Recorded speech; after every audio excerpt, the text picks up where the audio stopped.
Hey, hi, hello and welcome to the next video in which I will show you how to integrate your Kotlin Spring Boot application with AWS S3 bucket storage. To be even more specific, we'll see how we can connect to the service, how we can make use of S3Client and S3Template, and lastly I will show you how to properly write integration tests using Testcontainers and LocalStack. But before we start, a small announcement, because in the previous video we had a small contest in which you could win a 1-year license for any JetBrains IDE, for example for IntelliJ IDEA Ultimate Edition, and right now on the screen you can see the winning post. And of course this is not the last time I organize something like that, so don't forget to subscribe. Okay, so before we head to the practice part, just wanted to let you know that to fully make use of this tutorial, you will need two things. Firstly, the AWS account, because we'll be working with AWS feature, and secondly, a valid Docker environment, because as I mentioned in the beginning, today I'll show you how to write integration tests with test containers, and this one requires a valid Docker environment. If you've ever been working on your local with Docker, then probably you have that already set up. Nevertheless, if you are not sure, then in the description for this video, I'll add a link so you can double check. As the first step, let's navigate to the Spring Initializer page and let's prepare our Spring Boot project. So for the language, I would like to go with Kotlin, of course, and for the Gradle, I will use Kotlin as well, not Groovy. When it comes to the Spring Boot version, let's select the latest stable. At the moment of recording, this is 3.3.4. Let's update the project metadata as well. con.coderc artifact, I'll specify S3. I'll get rid of the description. Package name is okay. Packaging, of course, jar. And for the Java, I'll use 21. You can pick whatever you have on your local machine or whatever you want. When it comes to the dependencies, we'll need a bunch of them. And in here, we can specify two that we'll need: the Spring Web and test containers. So let's search for the web. This one will be necessary to expose the REST endpoints that we'll expose later, to test our integration, and test containers as well. Let me hit generate and let's import that to our IDE. I will be using Ultimate Edition IntelliJ. When we import our project and verify that Gradle finished synchronization process, let's navigate to build Gradle. And in here, we'll add a bunch of additional dependencies. So first thing I would like to add will be Spring Cloud AWS, which basically will simplify our integration. And I will use that instead of AWS SDK for Java. So let me hit enter. Let's separate the implementation from test implementation for better visibility, at least in my opinion. Implementation and IO. AWS Spring.Cloud Spring Cloud AWS Starter S3, and I would like to specify 3.1.1. The first thing I would like to do, let's load changes. This way we'll also verify that we specify everything correctly in here. Wonderful. Following, I will need two more dependencies: Spring Boot Starter Web Flags and the LocalStack module for test containers. The first one will be necessary to work with Spring Web Client later, and the second one will be necessary to work with LocalStack in test containers. So this time, test implementation org Spring Framework boot Spring Boot Starter Web Flags. Excellent. I don't need to specify version. In the meantime, test implementation org test containers LocalStack. Let me reload the project once again. This way we'll see whether we, again, specified those versions correctly, and etc. Following, let's go to main Kotlin S3 application and let's run it to verify that everything is working successfully and that it actually starts. Good, so we can see in here that Tomcat initialized with port 8080, which means that at this point everything is successful. However, we can see that we have already some issues. I will get back to that in a moment, but in the meantime, let's open up AWS console so that we'll create a new bucket, right? We'll need to work with buckets in here. When you sign into your account, in here we can see that we have S3 because I visited that already. Nevertheless, in the search bar, I can specify S3 and navigate to that service. In here, I do not see any list because I don't have any buckets yet, so I can click create bucket and right here create a bucket. So I'll call it my lovely bucket. The rest I will leave the defaults, of course. In your case, you may want to figure out whether you won't actually specify any additional things in here. At this point, let's remember the name and let's get back to our application. Let me delete my lovely bucket. So let's open up IntelliJ once again. So following, I would like to introduce a controller that will be responsible for exposing all the test methods that we'll use today for development. So let me click right mouse button, new package controller, and let's create a new class, new bucket controller. Wonderful. This time I need to annotate those with two annotations, rest controller, and the second one will be request. Mapping I would like to all methods to start with buckets. Excellent. With that done, let's introduce the controller. Private val S3Client. I'll inject the S3Client instance, which should be configured out of the box, so I do not need to provide any S3Client bean created manually. The first test method I would like to add will be the list buckets. Get mapping. We don't need to specify nothing at this point because we have request mapping buckets. So whenever we call the get/buckets, we will use this function as a handler. Fun list buckets. I would like this one to return a list of strings, and basically this will be a list of names of all our buckets. So val bucket, and let's use our S3 client. We can see IntelliJ suggests to use the list buckets, and this is good suggestion. Lastly, return buckets, and simply map because this will turn a list it name. Ctrl+Alt+L to format the code, and let's rerun application once again. At this point, we can see it is working. Nevertheless, in a moment, we should see something like that, or maybe it is working for you, because later I will get back to that. In my case, this is not working. It may be working for you if you were working previously, for example, with CLI and you are configuring AWS on your local. Anyway, we can see unsatisfied dependency exception, error creating bean. Let me click on this, wrapping.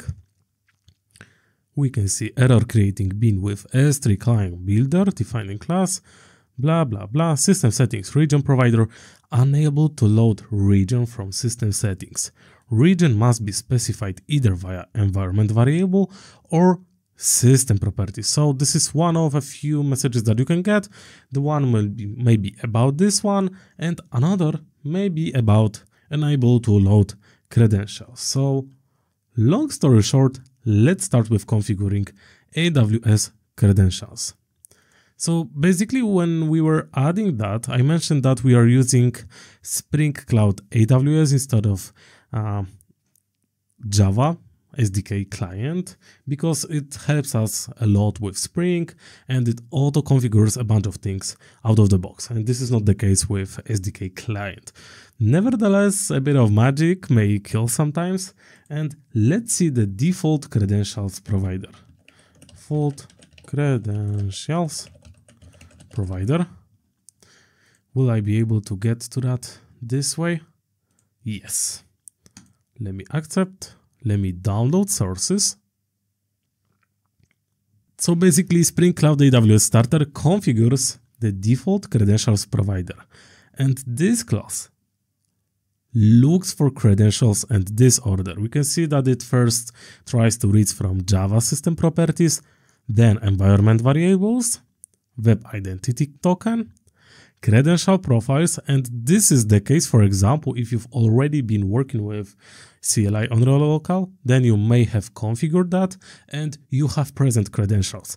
And this class will use those credentials without you even knowing that, so it would be working normally on your local, then you would deploy that somewhere else and it wouldn't be working, right? So you need to keep in mind, I highly encourage you to take a look in here and let's take a look what we can do about that. So I'll open up resources, static templates.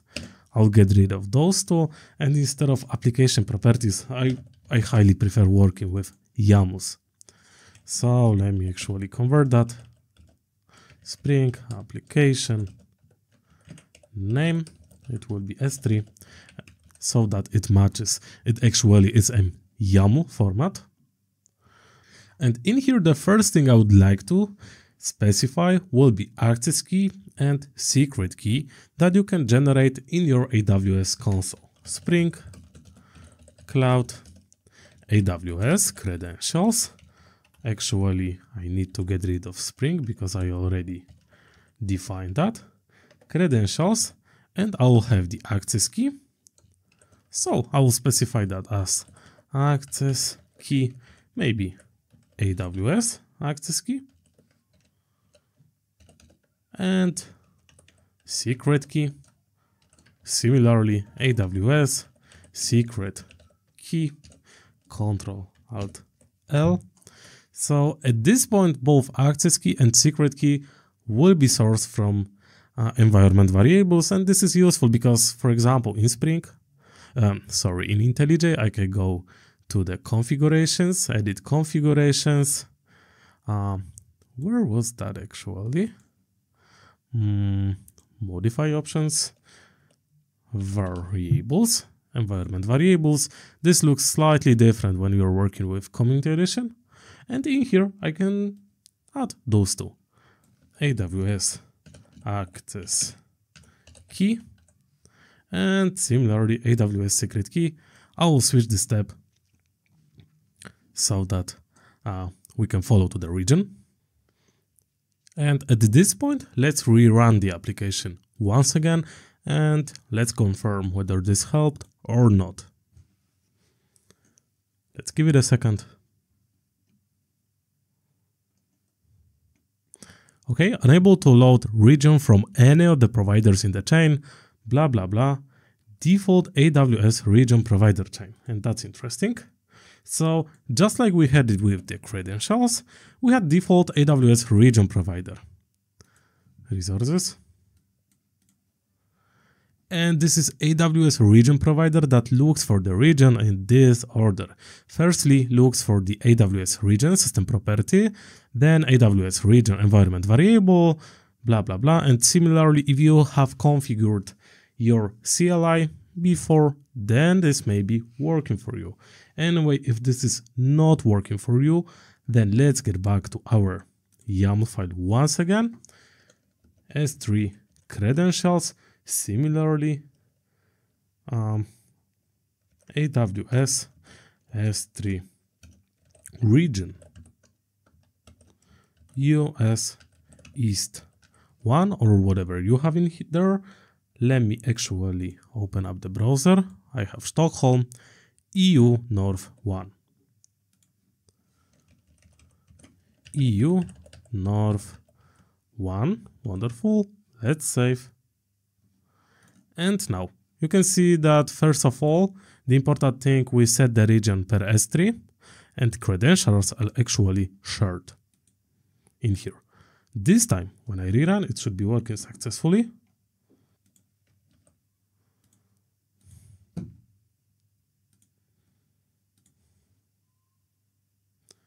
And now let's verify. Let's give it a second. Okay, looks that we don't see anything here. Let's get back to bucket controller. So just as a reminder, we introduced a get endpoint that when we hit the get/buckets, we should see names. So basically I will be testing with Postman. You can do that with curl on your local or whatever you find more useful for you. So let's open up Postman. And in Postman, let's hit the endpoint. I don't want to update. http:/localhost 8080/buckets. And we can see that we got the array with my lovely bucket, which is actually true. So we can clearly see that everything is working as expected at this point. Additionally, I would like to get back to IntelliJ and show you one important thing. So let's hit Control and let's see this implementation. Again, I will download sources. And I would like to emphasize the fact that when we are working with S3Client, a lot of methods throws exceptions like SDK exception, SDK client exception, S3 exception. And for example, we can see that in order to invoke this method, we need to have necessary privileges. List all my buckets permission, right?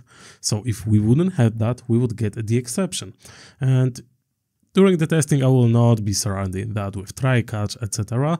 But you must keep in mind that when working in real life scenarios, to surround that and handle appropriately, I don't know, for example, translate to appropriate status codes so that you do not return 500 and etc. So great. At this point, we see that S3 client connection is working. So that's the first point that I promised you. Following, I would like to show you how to create a new S3 bucket. So let's open up bucket controller. And similarly, I will introduce post mapping. Post mapping. Fun, create bucket. And this function will take a request body. We can see IntelliJ suggest that as well. And bucket request. The class will be called the same, bucket request. Request.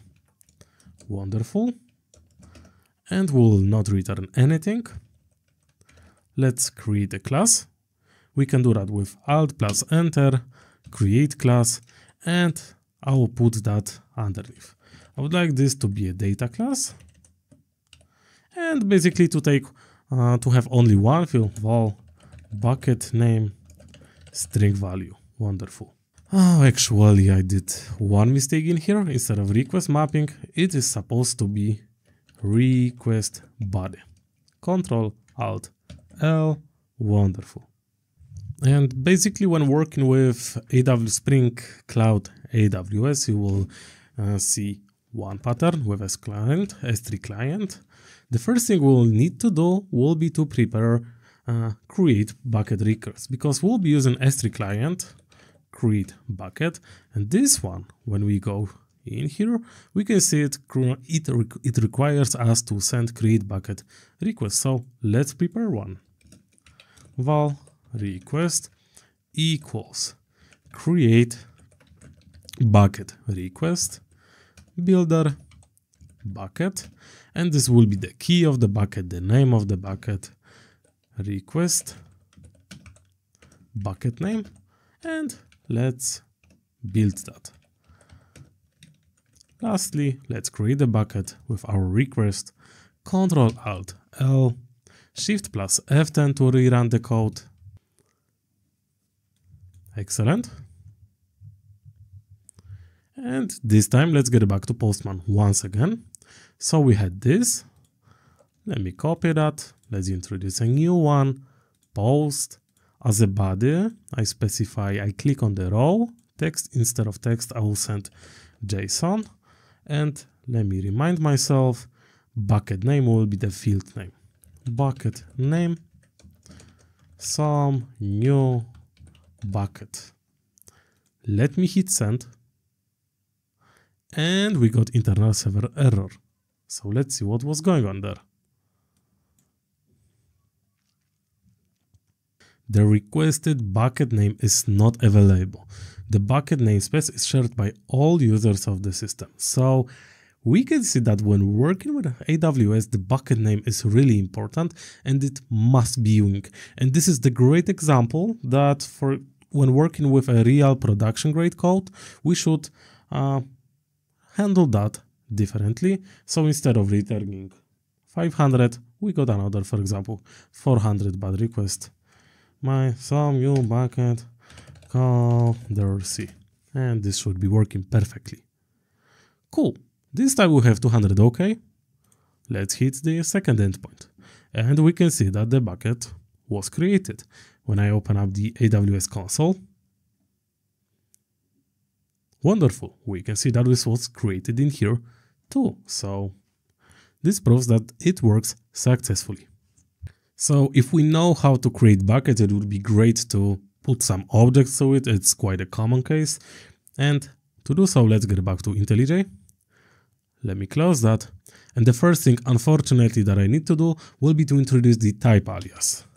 Type alias, put object request body, and I will map that to software, Amazon, AWS SDK, core, sync, request body. So basically we must do that to avoid clash between request body, which is annotation from Spring, and this one from the SDK, which technically the Spring Cloud AWS is built on top of which. So I would like to introduce a new endpoint, create bucket. So this one will be create object, post mapping once again, and this time I would like to specify the bucket name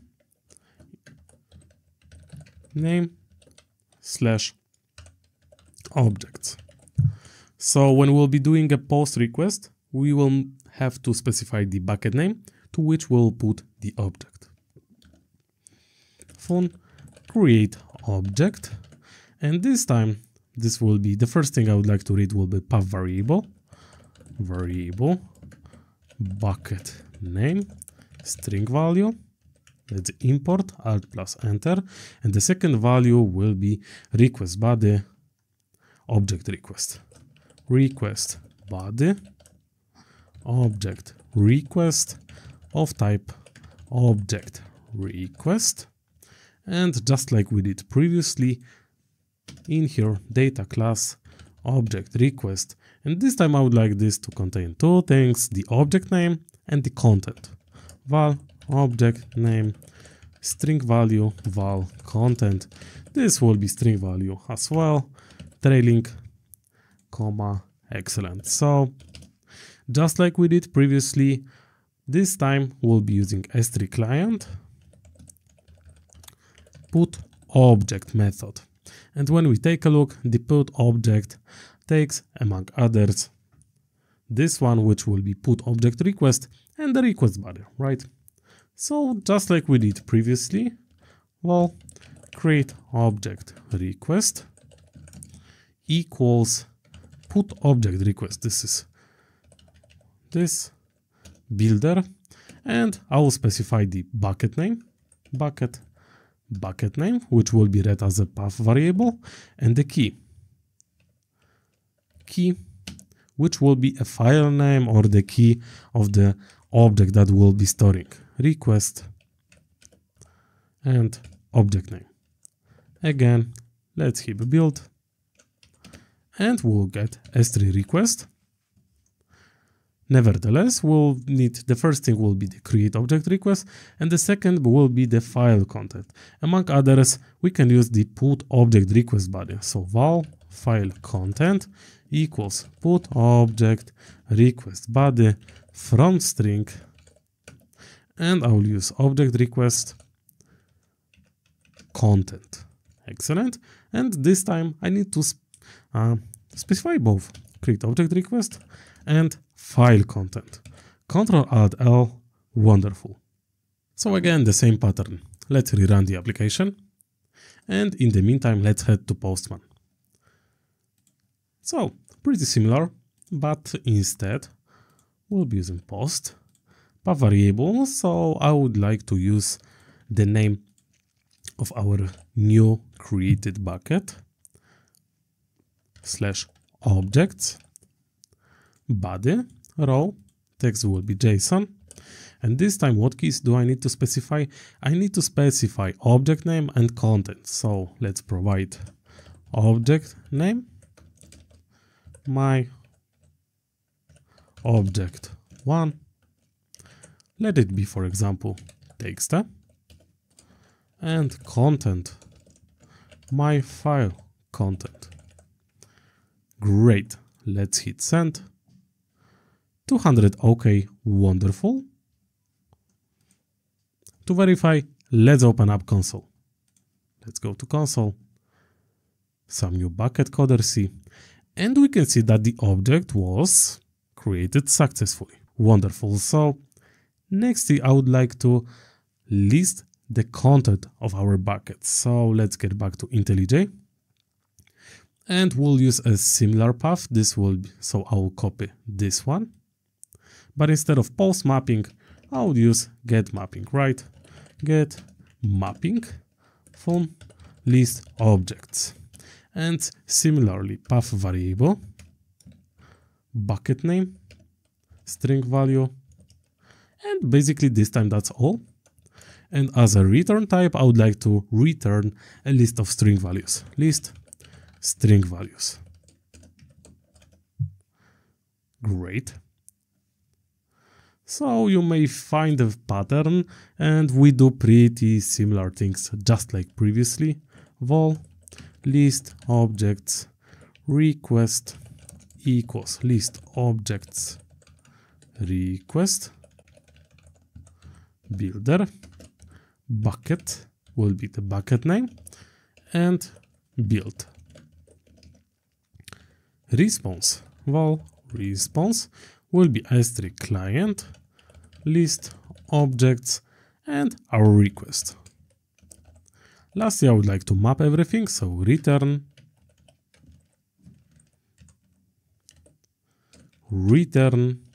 response contents, and I would like to map that it key. So as a result, we'll get a list of names of our files. Let's run. I'm getting that continuously, unfortunately. Let me sync the project. Let's rerun. Excellent. And in the meantime, let's head to Postman, copy that, get value. Let me hit send. My object 1. Let me create the second one. Let's hit send. Verify. Great. We can see that everything is working as expected. So at this point, we have seen quite a lot of possibilities. And the next one, I would like to show you how to fetch the object from S3 bucket, which is quite a common case too. So let's go with get mapping. And this time, again, I will copy this value, but moreover, I would like to get the object name as well, right? Object name, key or fun, get object, and path variable. The first one will be bucket name of string type. The second path variable will be object name of string type as well. And as a response, I would like to return the content of the file. So string, wonderful.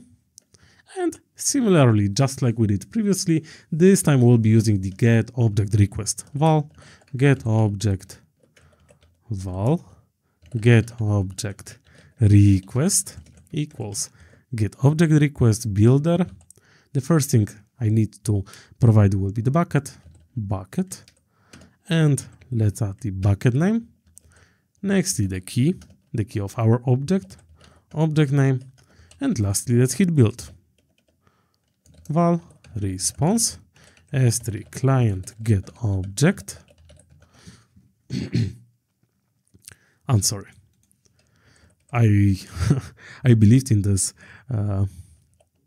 suggestion from IntelliJ. Nevertheless, this will be get object as bytes. Get object as bytes. and get object request, and as a response, return response. And we can use the method as string, and we need to provide the char set. So this will be UTF-8 add plus enter. For example, this Ctrl-Alt-L, Shift plus F10, stop and rerun, and we can get back to Postman once again. So this time, let's copy that URL and let's read the value. Here we can see my file content. So I can create one more file, 3, hit send. Let's test this as well. Wonderful. So we can see that this works perfectly. As the last step, I would like to show you the logic necessary to delete a bucket, because it actually will contain a few things.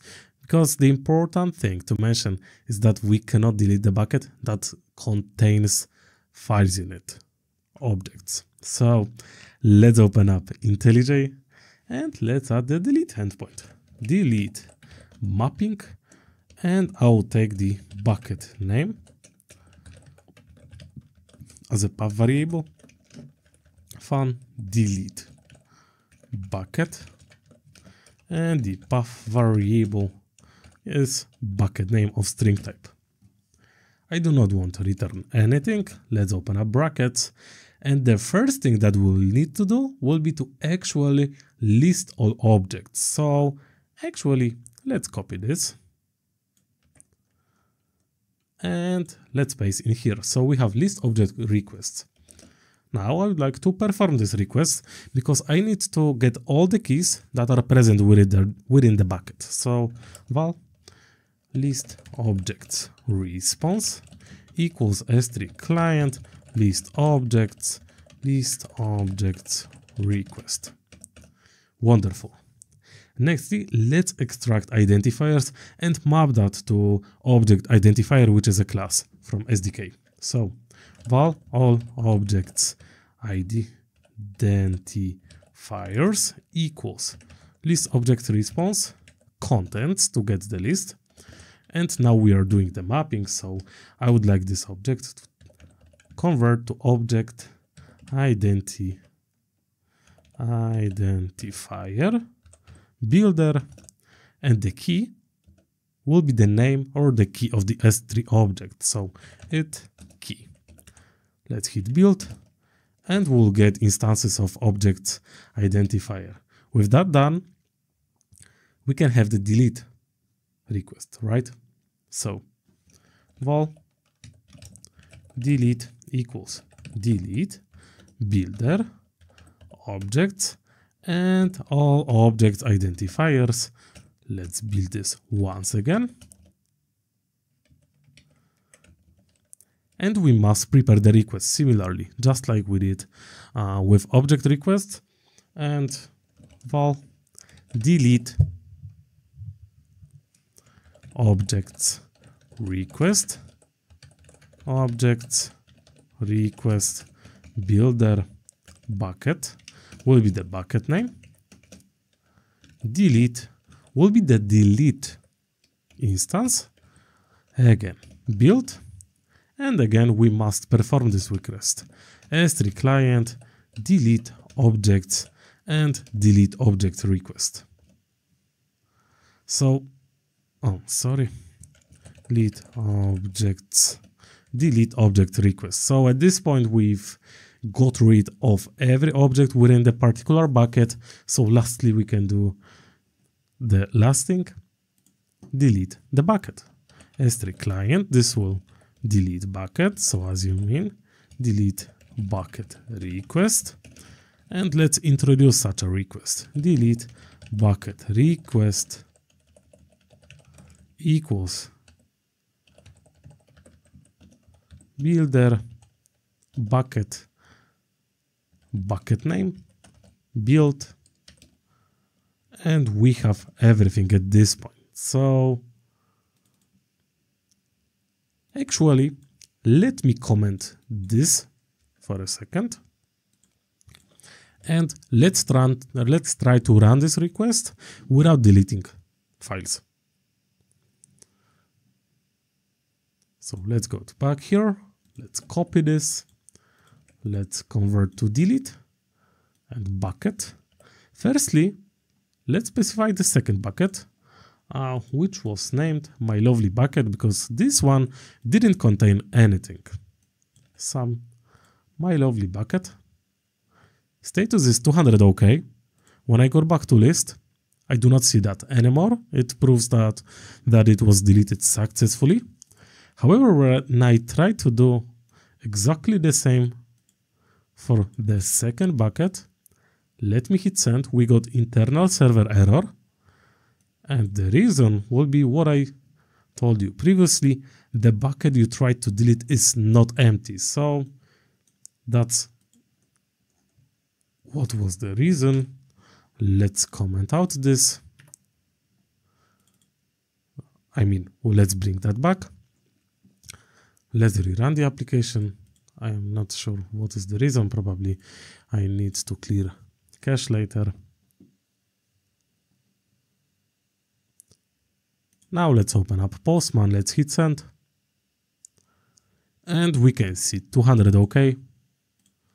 In here, we are getting empty array, which proves that everything is working as successfully. So that's pretty much it for the S3 client part. Now I would like to show you what is S3Template and why is it even worth your time. So as the next step, let's inject the S3Template instance and we'll see in the documentation what is it exactly. So private val S3Template.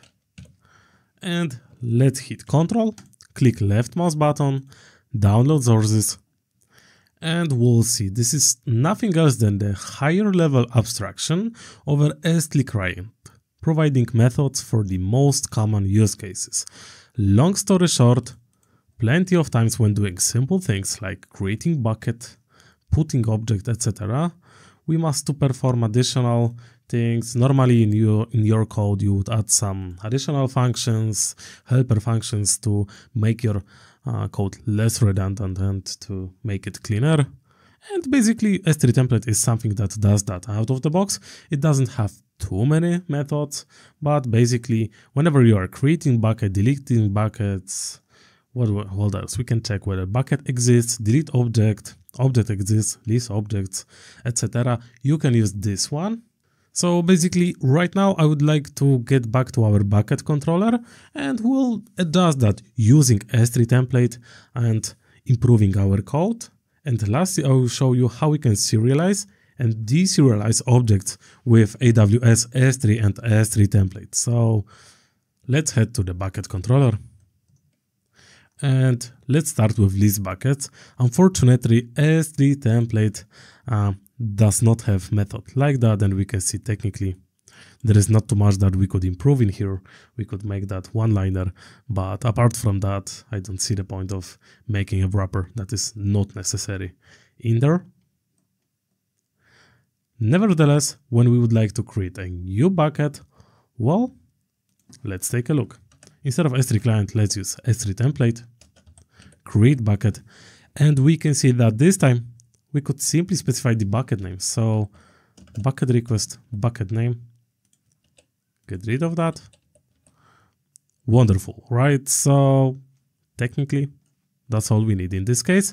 And again, sometimes you may want to use S3Client when you have when you want to provide additional configs and things like that. For easy cases, this may be better for you. As a proof, let's rerun the application. Let's make sure it starts. Let's go in here. Let's create a new bucket. And let's list buckets. We can see that everything is working as expected. Similarly, when it comes to uploading files, let's get back to the controller. I would like to create the object. So instead, I can use the store function. S3Template store. And in here, we have a bucket name, the object name, aka the key of our object, and the content. So in here bucket name, object request, object name, and object request content. So instead of all these, I can make it one-liner too. Let's verify, as always. Let's open up Postman. And this time, let's create a new file. Great. I can go to console, refresh in here, and we can see that newly created object exists in here. And as we can see, instead of specifying all those lines, we can make it a one-liner too. Alternatively, S3Template comes with the upload function. Let me find it. Upload. That instead allows you to provide the input stream. Great, so at this point, we've updated create bucket, create object. When it comes to list objects, there is a room for improvement as well. Let's get rid of the requests. The response instead of S3Client will be S3Template. List objects, bucket name will be bucket name, and the prefix I will leave empty string. Prefixes are AWS feature, and now response. But the response does not contain key anymore. Instead, we have the file name, which will return a key as well. Ctrl plus, Shift plus F10. Great. Let's list out objects. Works as expected. So again, instead of a bunch of lines, we simplify our code. When it comes to downloading, fetching the objects, let's get rid of the request as well. Let's get rid actually everything. S3Template. We can now do download. And in here we need to specify the bucket name and the key. So the bucket name we got already. We have object name. And let's get content as string. Char set will be UTF-8. And let's return this value. We can even hit Alt plus Enter and convert to expression body. We have a really clean piece of code right now. Let me hit run. Again, not working.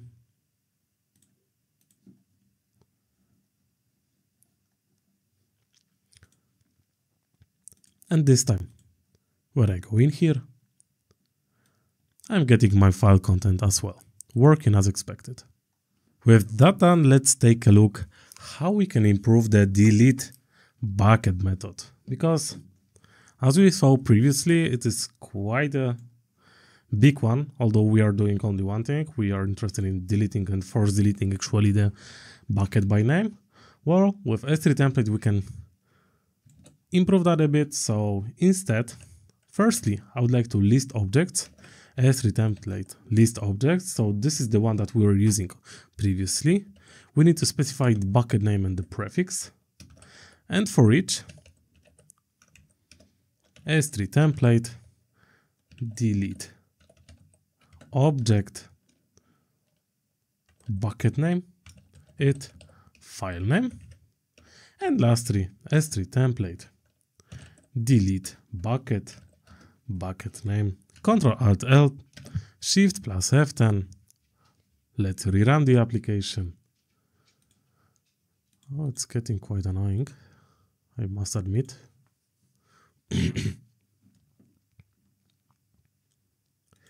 Let's open up Postman and let's hit send. Wonderful. When we list out, we'll see nothing. But actually, let's bring back some new bucket, coder. Let's verify this is working. Wonderful. The last thing I promised you will be to show how you can serialize and deserialize objects. So, as the example, let's open up that post mapping, and this will be slash bucket name slash objects again. Bucket name slash objects. Fun. Let me take a look. Let me comment those. And from serialize example object, the path variable will be again bucket name. And as a response, I would like to example object. This will be the class that I will introduce in a moment. Data class example object val ID will be some string value val name will be string value as well. Val example equals example, and the ID will be some ID name some name. Wonderful. And right now let's go to S3Template, store bucket name, the name example JSON example, and lastly return S3Template read, and this time we need to specify the bucket name, again the name example JSON, and the class, the reference to the class example class Java. Let me rerun the application. Thankfully, in the next steps, we'll learn how to write integration tests, and we will not have to run that many times. Okay, let's go to some buckets post objects. Technically, the payload will be ignored, and we can see that we got the ID, some ID, and name, some names. So, as you can see, the store and the read combination allows us to really easily serialize and deserialize objects. So we can, for example, store some configs and later read that as Kotlin data classes without specifying any additional JSON mapper or things like that. So you can see that instead of the download that we used previously, let me find this in here in the get object, we use the read function. And this function uses the S3 object converter that automatically deserializes the JSON into the example object class instance, right? So again, we can see that this was working as expected in Postman.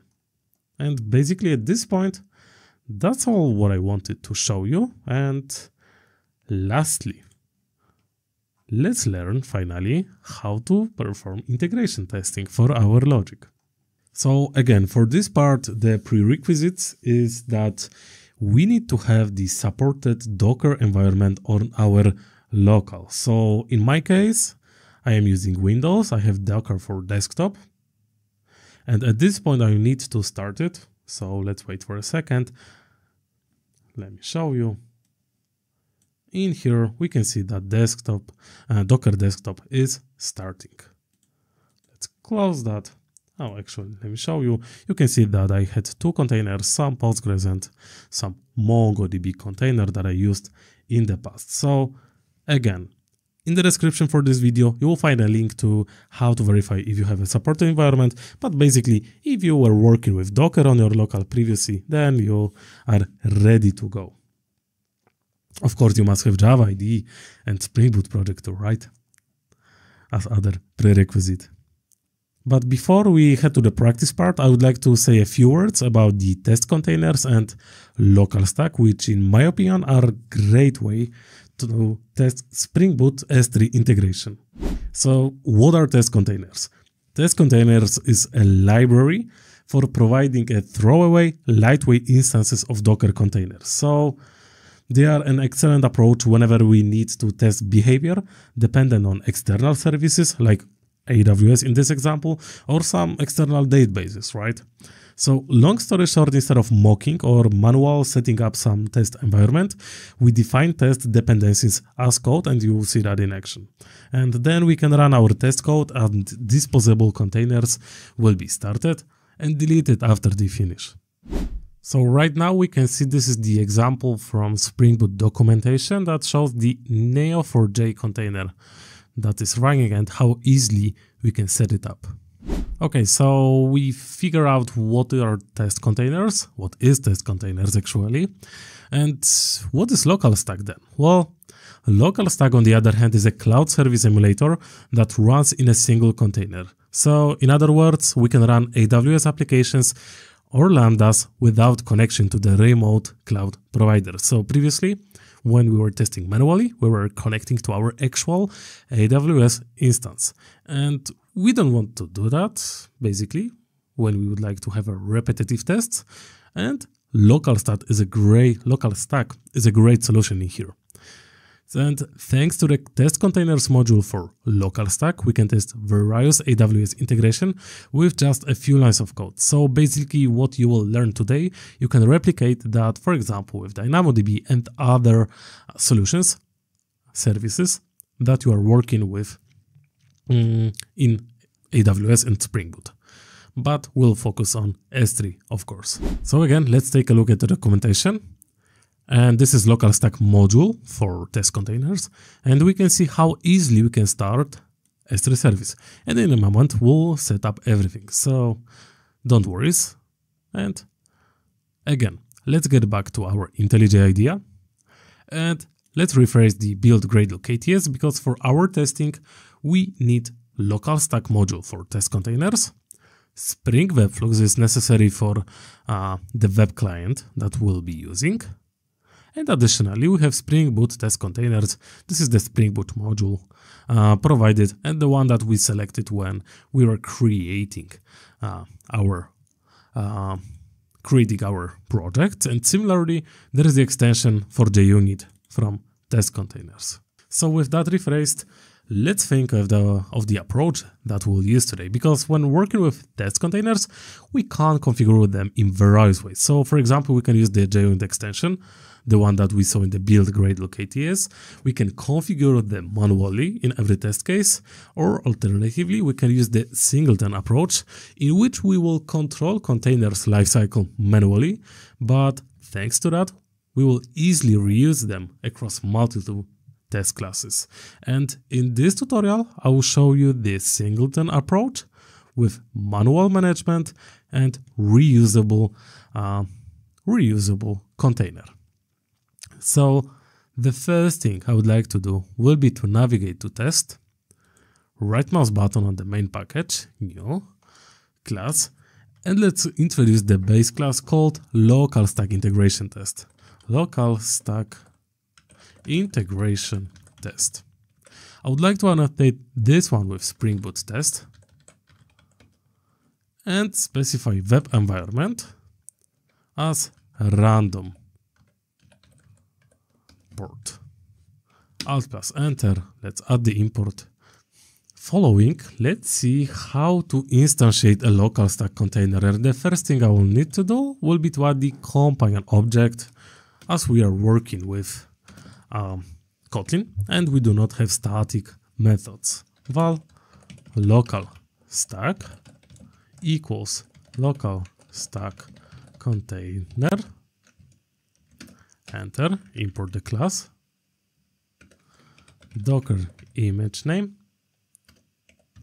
parse, and the name will be LocalStack / LocalStack and the version 3.7.2. Ctrl-Alt-L to format the code. And basically, this is the LocalStack instance that we'll be working with. We specify the Docker image name that will be started later, and this will be LocalStack 3.7.2. At the moment when you will be watching this video, it may be newer. Of course, there is another image called LocalStack. However, it is S3 and latest, which I am not too big fan of. This way we can specify the exact version that we would like to use. So the reason for putting LocalStack in the companion object is really straightforward. In a moment I will show you how we'll be using the function with dynamic property source, and it must be static, annotated with JVM static, and it will refer to the LocalStack. So they both need to be within the companion object. As I mentioned previously, With this approach, we are responsible for the container lifecycle control. We don't use the JUnit extension, Jupyter exception. And although this may sound a bit complicated, it basically means that without the extension, we must start the container manually. So I will use apply, start. So basically we use the Kotlin scope function, and you can learn a bit more about that in my Kotlin course, to invoke the start. And as the name suggests, this function will start the container and pull the image as well, if we don't have that locally or something. And basically that's all what we need to do here, although there is a function called stop as well that we can invoke to kill and remove the container. We do not have to do it. And we don't need to do it because of the reuse. And reuse is kind of a garbage collector in test containers. So whenever we run the integration test, you will see that in a moment, test container score starts one more container. As again, I will get back to that. So long story short, this reuse container is responsible for removing containers, networks, volumes, etc. created by our test cases. So even if we do not clean the environment ourselves, for example with the stop function, the reuse container will take care of that. And basically with that done, we need to update our environment configuration, because if we try to run our Spring App at this point, our logic responsible for communication with Amazon S3 will try to reach the actual AWS instance instead, right? So we don't want to do that, and we want to override those settings and point to our LocalStack instance, LocalStack dummy container that we'll be using. And in some examples you will find in the internet, you might have seen the usage of application properties files. Nevertheless, if we want to be more flexible and make use of containers started on random ports, then the dynamic property source is our best friend here. So I'll start with JVM static, because dynamic property source function must be static. Fun. Override properties, registry, dynamic property registry, JVM static, Ctrl+Alt+L. Let me show you dynamic property source, download. Let me find static, and you see methods annotated with dynamic property source must be static and must have a single dynamic property registry argument. When we get back, we see both cases. This will be static, and we have dynamic property registry. With this registry, we'll simply add the properties that we would like to override. So the first one will be local stack region, nextly will be access key, secret key, and the S3 endpoint that I would like to override with our custom endpoint so that we reach every time local stack. So firstly, registry add. This will be a simple function. Firstly, it will take spring dot cloud dot AWS region static, and what I would like to provide here will be the value read from local stack region. Let me double check. Spring cloud AWS region static. Ctrl+D. So actually, when you take a look into that, you will see that those are exactly the same values that we specified in the YAML file as the YAML file. Spring cloud AWS S3 region static. Similarly, AWS credentials dot access key local stack access key. Ctrl+D instead access key secret key. Ctrl+D, and the last one will be AWS S3 endpoint local stack, and this time I would like to get the get endpoint override. The service will be S3 to string. Ctrl-Alt-L, wonderful. So again, thanks to this annotation, we can dynamically provide values to our test environment based on the LocalStack instance. At this point, it says that it could be private, but this is not true. We'll need that later. Wonderful. So at this point, we have our base class that we'll be using in our test cases. And I would like to add one more thing, the util class.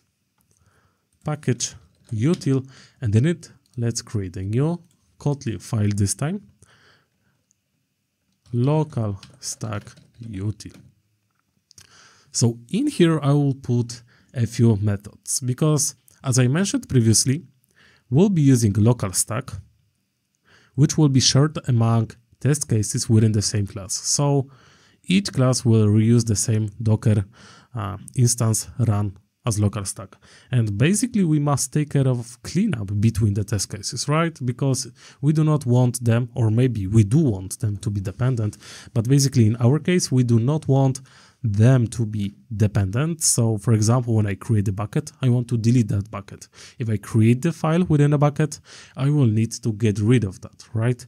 So basically, I will introduce three functions: create bucket, and delete object. So yep, let's get back to LocalStack util, and let's introduce first extension function, fun LocalStack container dot.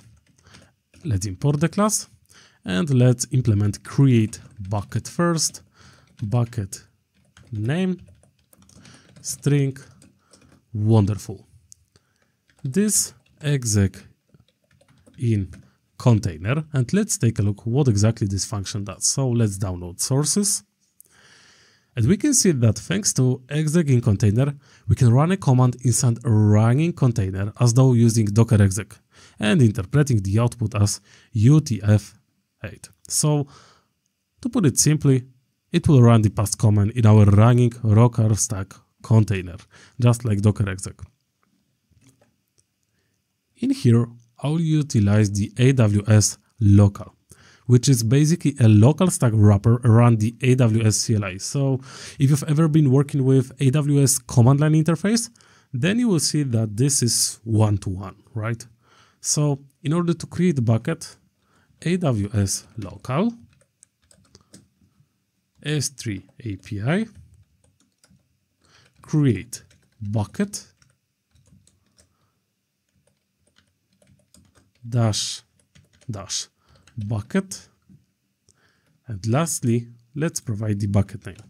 Bucket name. Ctrl-Alt-L. Let me double check. AWS local S3 API create bucket, and I provide the bucket name. Wonderful. Let me copy that function. Ctrl+D to duplicate. Instead of creating, I would like to delete as well. Delete bucket. And right now, AWS local S3 API delete bucket. Pretty similar, right? Lastly, I would like to delete the object whenever I create one, and it will take two values, the bucket name and the object name of string type as well. And this time, AWS local S3 API delete object. Firstly, we specify the bucket name and the key, which will be the object name, aka key. Dash key, object name. Ctrl-Alt-L, wonderful. So basically, we must provide those commands as a separate string values, unfortunately, because otherwise we will end up with an issue in here, and I can show you that later. But basically, with all of that preparation done, we have this util that I will use for the cleanup between test cases, and we have our LocalStack integration test. We can start writing our integration classes. So the first one, I can actually go to bucket controller, click on it, Alt+Enter, and hit create test. Bucket controller, I can specify the class name that I would like IntelliJ to generate, integration test. Excellent. So as I mentioned previously, I would like this one to extend the LocalStack integration test. So this class will extend LocalStack integration test. Moreover, we'll inject the web test client. Auto-wired private val web test client, Ctrl plus Alt L. Wonderful. So as we can see, no annotations required because except from the auto-wired, because we already defined that in the LocalStack integration test. So firstly, I would like to introduce our first test case to verify that everything is working as expected and that there is no rubbish in our local stack. So let's verify that we do not have any bucket present. So test annotation, fun, given no existing bucket, when getting list of buckets, then return an empty array. Again, wonderful. So as the first thing, I would like to utilize the web test client. Val buckets equals web test client get. As the URI, we'll specify /buckets. Next, we will exchange and I will expect the status is okay. Let me actually take a look why it complains, and I have the suspicion I have imported invalid test. So instead of this one, we need to import the one from the Jupyter API, and you must remember about that. It may sometimes slip into your test case. So nextly, I would like to hit exchange. And the first thing to assert will be whether we get 200 OK. Expect status is OK. So this function verifies that we got 200 OK. Nextly, as we remember, the function returns the array, not the JSON object. So as the expect body, I will specify the parameterized type reference, which is a bit of hack when working with Kotlin. So expect body, and in here, object parameterized type reference list string, and it is also this way. Yep, return result, response body, and the buckets will be a simply list of string values. So first thing I would like to assert not null buckets, and if this is not null, I would like to verify it is empty. Assert true buckets is empty. In here, unfortunately, and let's run the code.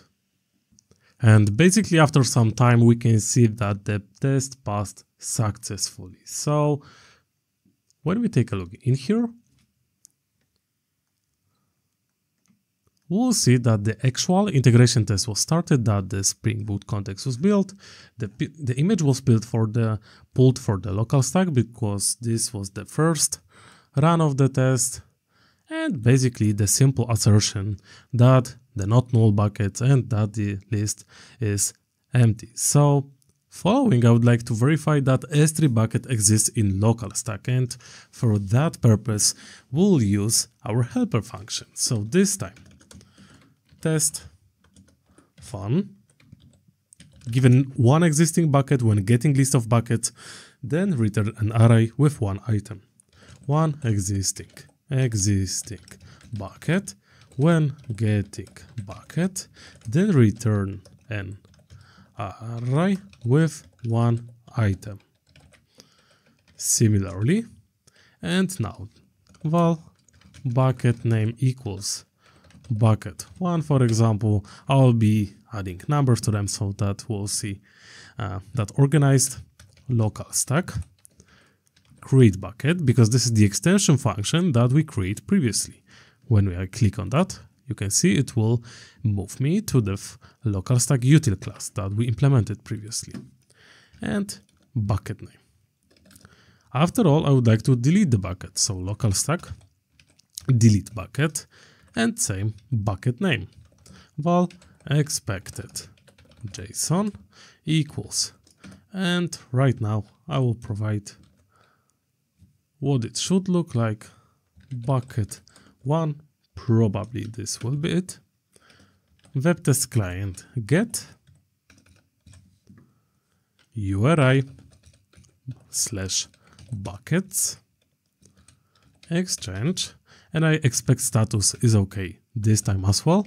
Expect body, and I can use the JSON expected JSON, and this function is useful and another way to verify what was the payload returned. So if you would like to compare, this may be actually useful. For example, if you have some big payloads or you prepare some JSON files and put them in the resources, then it may be useful to simply work with those JSONs. Let me hit run for this test.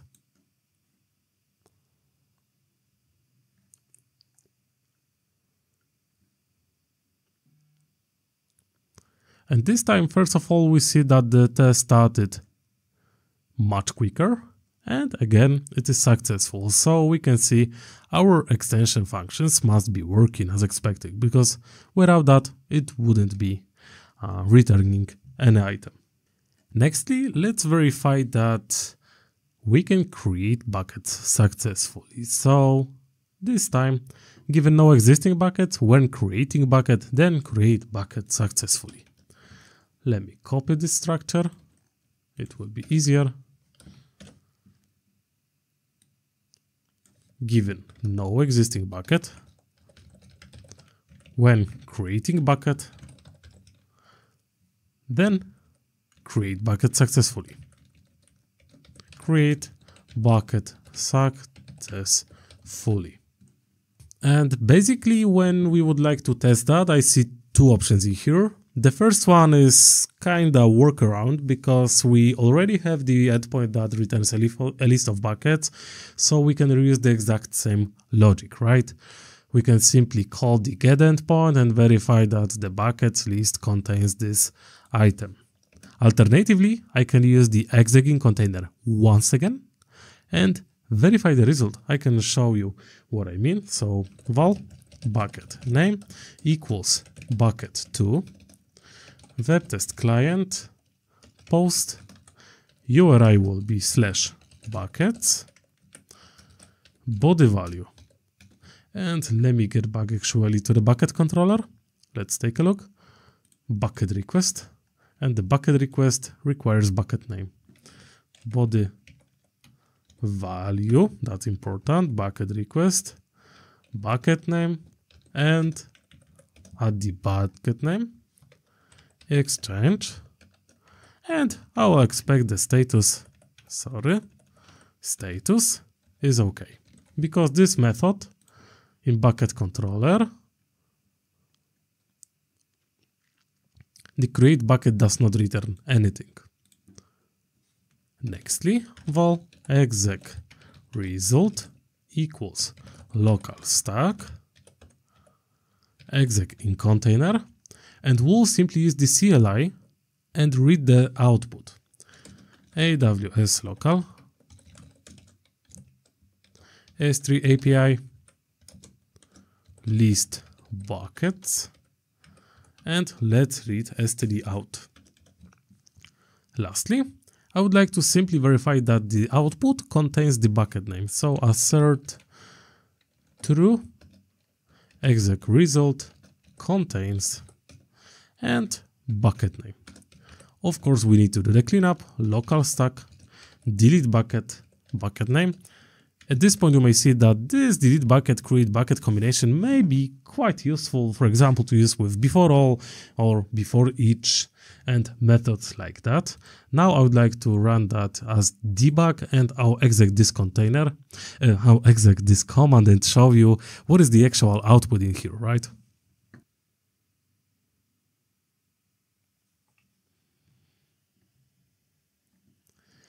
And now let's select this, copy that, go to evaluate expression, Let me make this window bigger and let's run that. So we can see that error is empty because there is no error. But for the output, let's take a look what it returned. And we can see that it returned such a response. So basically our assumption is quite straightforward. I simply look for that bucket too, if this string contains that. Nevertheless, for example, in your case, if you can simply use, for example, object mapper and serialize that and verify the exact responses. So this is one useful method. Let me push that. Console test passed. Everything worked as successfully. Or alternatively, if we have the second endpoint, we can take a look and read the list and then assert against the list. Following, let's verify that where there are no objects existing within the existing bucket, and when we are trying to get objects of a bucket, then nothing is returned. So test, I'll copy with the values, maybe let's write that fun, given no objects existing in the bucket when getting objects of a bucket, then return empty array. Wonderful. This time bucket name val, bucket name will be bucket 3. Local stack, we need to create a bucket. Val objects, webtest objects, webtest line get, and this time URI will be /buckets/ bucket name. Let's inject that. Objects, exchange, expect status as always is okay, because there is no point if checking body if there is nothing, if the code indicates that it's already wrong response. Parameterize type reference list string. Wonderful. Return result response body. And firstly, I will assert not null for the objects and assert true. Objects is empty. Lastly, again, local stack, delete bucket, bucket name. I need to do the cleanup because otherwise we'll get clashes in other test methods. And basically that's all for this tutorial, because we already saw how we can test different test cases. We already know how to work with AWS Local, which is a wrapper for AWS CLI that we can use in here. And additionally, basically we have prepared the LocalStack integration test class that we can use and extend in our other test classes. So I would basically sit down right here with all of you and we could write all the other test cases for our controller, but the general rule will be pretty much the same. We will be extending LocalStack integration test. We will be using our extension functions, create bucket, delete bucket, and basically using webtest client functionalities, features to assert and get payloads from our API. So at this point, I believe that's all. And if you would like to get the full list, then take a look into the description. I will put a link to the blog post that I written and contains all of those cases. And that's all for this video about AWS S3 integration with Kotlin Spring Boot project. I hope you enjoyed this one. Don't forget to subscribe and see you in the next ones. Bye.